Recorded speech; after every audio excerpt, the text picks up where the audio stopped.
Kompas Petang kami lanjutkan dengan informasi perkembangan terkini kasus pembunuhan anak politisi PKS yang terjadi di Cilegon, Banten. Kapolda Banten menegaskan hingga kini penanganan perkara masih dalam tahap penyelidikan dan belum dapat diuraikan kepada publik.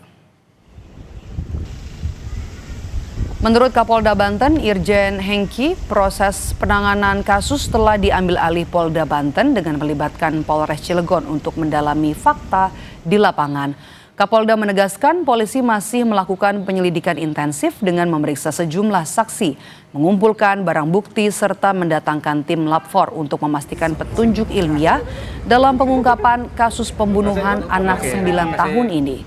Sementara dari tim advokasi PKS menyebut, keluarga korban terus menunggu hasil penyelidikan polisi dan berharap pembunuh korban segera ditemukan. Saya tidak akan menyampaikan perkembangannya, masih dalam tahap penyelidikan, ya, masih dalam tahap penyelidikan. Teknis penyelidikan kami tidak uraikan di sini. Kasus bakal ditarik ke Polda? Siapa? Kasus. Memang sudah ditarik di Polda, gabungan Polda dan Polres Cilegon, yang dipimpin oleh Pak Dirkrim Ketua timnya Pak Dirkrim Masih dalam tahap penyelidikan, kita dalami pemeriksaan saksi dan sebagainya. Termasuk kita sudah mendatangkan lapor.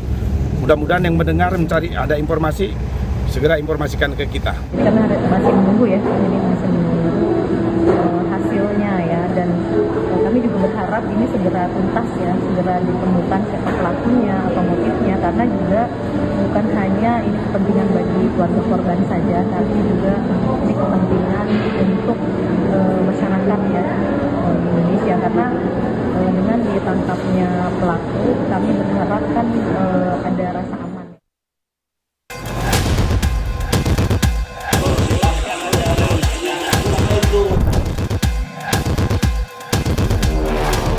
Lebih dari sepekan, kasus tewasnya anak politisi PKS di rumah mewahnya di Cilegon, Banten belum menemui titik terang. Sejumlah saksi yang diperiksa Satreskrim Polres Cilegon kini berjumlah 18 orang. Pemeriksaan pun diperluas ke semua individu yang dekat dan pernah bekerja di rumah korban. Kita sudah datangkan minta bantuan dari pihak Pusiden maupun Puslap 4 untuk membantu kita dalam mengidentifikasi TKP. Untuk pemeriksaan kita melakukan perluasan ya, baik dari siapapun yang terlibat di keluarga tersebut. Maksudnya kenalan-kenalan dari keluarga korban, baik dari yang tinggal di rumah tersebut, kita juga lakukan pemeriksaan. Selain memperluas klaster pemeriksaan saksi, Polres Cilegon juga meminta bantuan Pusat Identifikasi dan Puslap 4 Mabes Polri untuk investigasi TKP. Namun, polisi akui ada sejumlah kendala yang menyulitkan pengungkapan kasus, mulai dari CCTV rumah yang rusak hingga hujan lebat saat pembunuhan yang menghilangkan banyak jejak di TKP. Kita sudah datangkan minta bantuan dari pihak Pusiden maupun Puslap 4 untuk membantu kita dalam mengidentifikasi TKP. Terjadinya kejadian itu dalam keadaan hujan, lalu after kejadian pun dalam keadaan hujan yang cukup lebat, sehingga jejak-jejak yang keluar pun sulit diidentifikasi. Menjadi kendala oleh kita adalah di rumah itu CCTV aktif terakhir itu tahun 2023. Menurut pengakuan tetangga di sekitar, korban yang masih duduk di kelas 4 sekolah dasar itu merupakan anak yang rajin beribadah bersama ayahnya. Itu aja.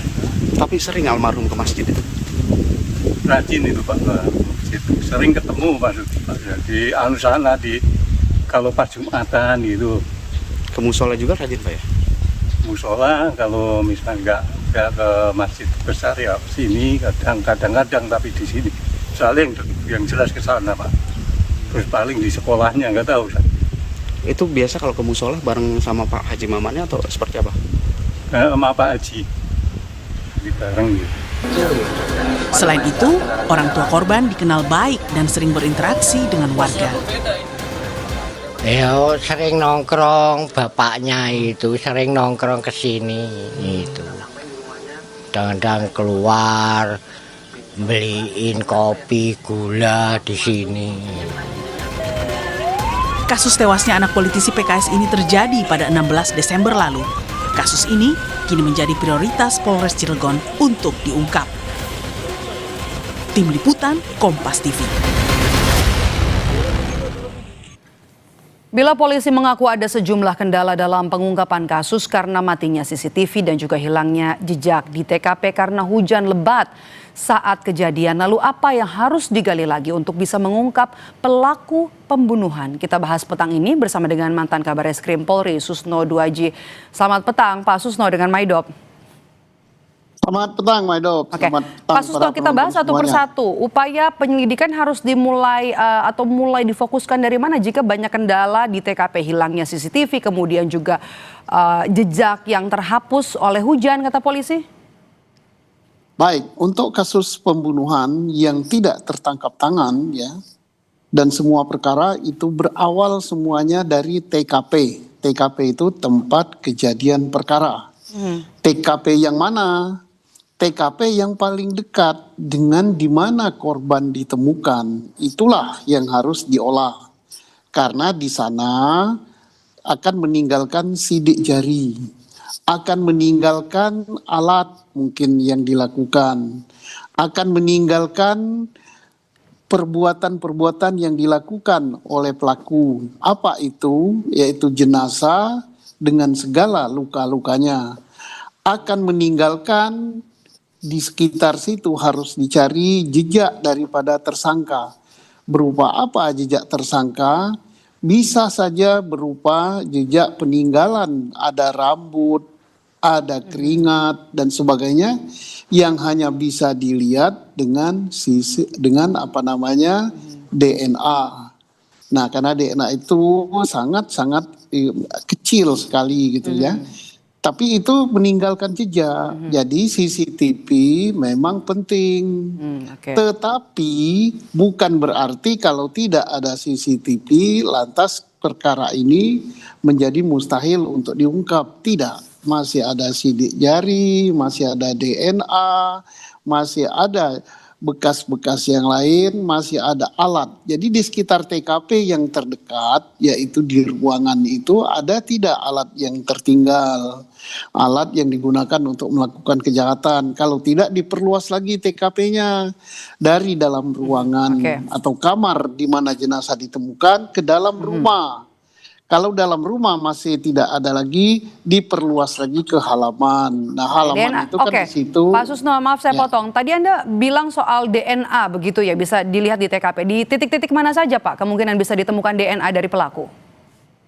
DNA itu bisa saja di di pegangan pintu gitu. Pegangan pintu yang grendel ya kalau kalau orang mau masuk pintu itu kan harus dibuka. Handle pintu. Kemudian iya, atas meja. Kemudian benda-benda lain yang mungkin terpegang oleh pelaku gitu. Atau di sekitar situ mungkin ada rambut daripada pelaku yang tertinggal. Makanya harus hal-hal yang sangat kecil itu diambil. Kalau laboratorium yang biasa mengurai tentang DNA ini ada alat-alat khusus yang digunakan untuk mengambil benda-benda atau zat-zat yang sangat kecil. Karena itu kan dari keringat bisa, dari rambut bisa, dari apa-apa yang lain juga bisa DNA itu. Ya. Jadi kami tangkap TKP berbicara, kemudian jasad korban juga berbicara. Jadi bisa dilihat dari situ. Kalau untuk dari jasad korban sendiri kan ada banyak sekali luka tusukan. Kemudian juga dari pakaian yang digunakan korban bisa dilihat dari situ juga, Pak Susno. Iya, dari pakaian dan sebagainya. Kemudian jadi pisem itu nanti untuk jenazah seperti ini ada dua ya, pisem luarnya bagaimana bunyinya, kemudian pisem dalam gitu kan. Tapi yang paling banyak bicara adalah terkait dengan luka-luka itu. Nah, saya yakin pasti ada yang ditinggalkan di situ. Nah, selain daripada di TKP, juga saya katakan alat bukti elektronik lain, yaitu berupa HP. Maka HP yang di rumah itu semua harus diperiksa. HP kakaknya, HP korban sendiri kalau korban ini sudah punya HP, HP pembantunya, HP satpam, HP siapa untuk dibuka semua. Ada enggak pembicaraan atau ada enggak WA, ada enggak telepon, ada enggak video dan lain-lain yang terkait dengan peristiwa pembunuhan ini.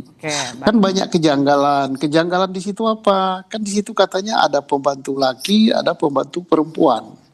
Tapi pada saat kejadian dia pulang gitu kan. Kalau nggak salah pulangnya kan berapa jam sebelum kejadian. Nah itu kejanggalan kan. Kemudian saya tidak tahu apakah rumah itu ada satpam apa enggak di luar karena rumah sebesar itu. Kalau satpam pada waktu hari kejadian itu di mana satpamnya? Oke, Pak Susno, apakah dengan melibatkan tim IDEN dan juga tim Lab 4 dari Mabes Polri cukup untuk bisa mengungkap kasus atau harus ada pihak lain juga yang ikut terlibat? Bagus ya, karena di laboratorium Mabes Polri itu sudah sangat lengkap ya. Saya kira itu adalah laboratorium kriminal tercanggih di Indonesia ya. Baik untuk memeriksa DNA, memeriksa sidik jari, memeriksa kimia, memeriksa apa-apa itu sudah sangat lengkap gitu. Jadi kalau sudah melibatkan laboratorium kriminal Mabes Polri ditambah dengan Pusiden Polri, saya kira itu sudah lengkap sekali, sudah bagus.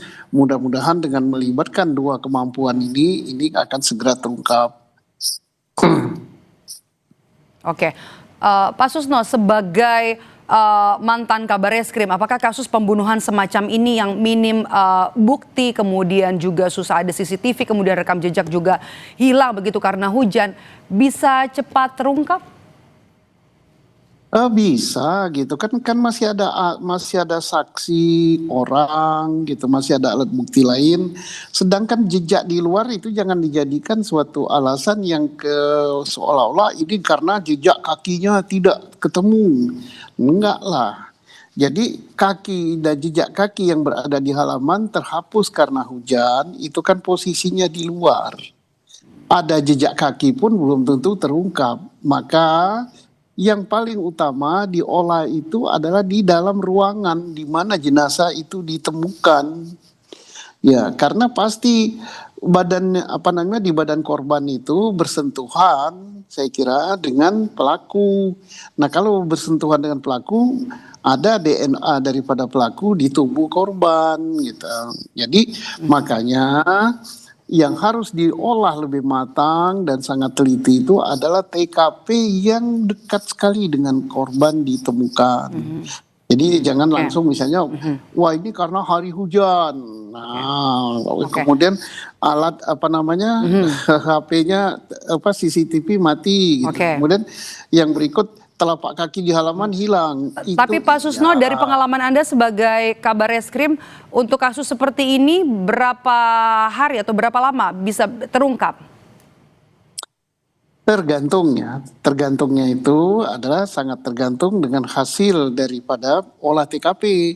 Bagaimana si penyidik bisa menemukan di TKP itu berupa